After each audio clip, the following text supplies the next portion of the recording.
আমাদের জীবনে যেই সব মানুষগুলো খুব ভালো চায় তাদের কথাগুলো আমাদের কাছে এই করলার মতো তেতোই লাগে, কিন্তু আমরা জানিই না যে তেতোই আমাদের শরীরে যেমন উপকার সেরকম আমাদের জীবনেও উপকার।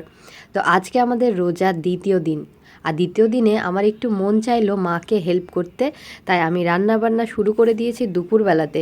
আমার করলা না খুবই ভালো লাগে, আগে একদম পছন্দ করতাম না, আর এখন আমার খুব পছন্দের একটা খাবার হয়ে গেছে। মাকে খুশি করার জন্য তো মাকে একটু রান্না করে হেল্প করে দিলাম, এবার আমার ছোটো বোনটিকে একটু খুশি করতে হবে। তার আবার কাল থেকে শুনলাম একটু পকোড়া, একটু কিছু ভাজাভুজি হলে নাস্তার টাইমে খুব ভালো হতো।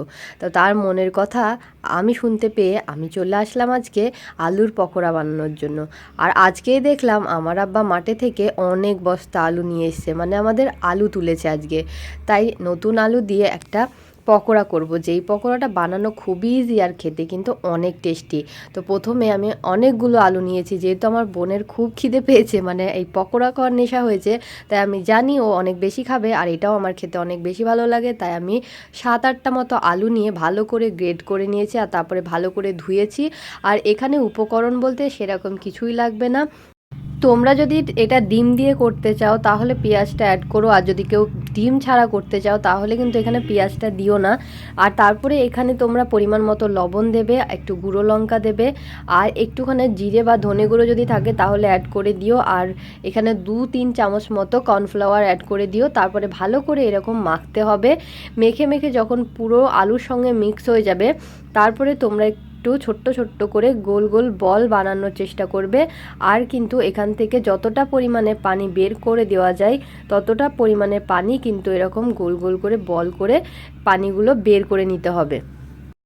ঈদের সময় আমি নানান রকমের ইফতার তৈরি করি, কারণ আমার ছেলে খেতে খুব পছন্দ করতো যে তুমি ইফতারের সময় কিছু কিছু নতুন নতুন জিনিস বানাও। এবার যেহেতু সে নেই, আমি জানি না কোনো রেসিপি বানাতে পারবো কি না।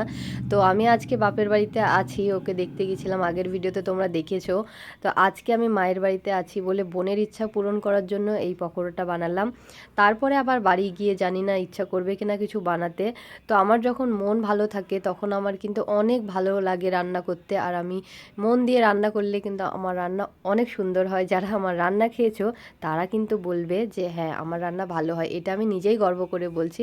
আমি কিন্তু মোটামুটি ভালোই রান্না করতে পারি আর অনেক রেসিপি করতে পারি, বাট মন ভালো না থাকলে আমার কাছে কিছুই ভালো লাগে না। পকোড়া ভাজতে ভাজতে এদিকে ইফতারেরও সময় হয়ে গেছে, আর আমার বোনটি এদিকে ইফতারগুলো সাজিয়ে রেখেছে, শরবতটা করেছে আর আলুর পকোড়াগুলো। আর ওর জন্য আমি আলু কাবলি বানিয়েছিলাম আর একটু শসা আর খেজুর দিয়ে আমরা আজকে ইফতারটা সেরে ফেলেছি। দিন শেষে যদি একটু চা না খায় তাহলে একটু কেমন করে না। যারা চা লাভার তারা কিন্তু চা না খেলে একটু কেমন লাগে, মনে হয় যেন কিছু একটা মিস হয়ে গেল। তো বোনকে বললাম যে আজকে তোর রেস্ট, আমি আজকে তোকে চা করে খাওয়াবো। আমাদের বাড়ির গরুর দুধ, খাঁটি গরুর দুধের চা, বুঝতেই পারছো। তারপরে আমার হাতের কাছে একটু কফি পাউডার ছিল, তো দুটো হাফ হাফ করে মিক্স করে নিলাম।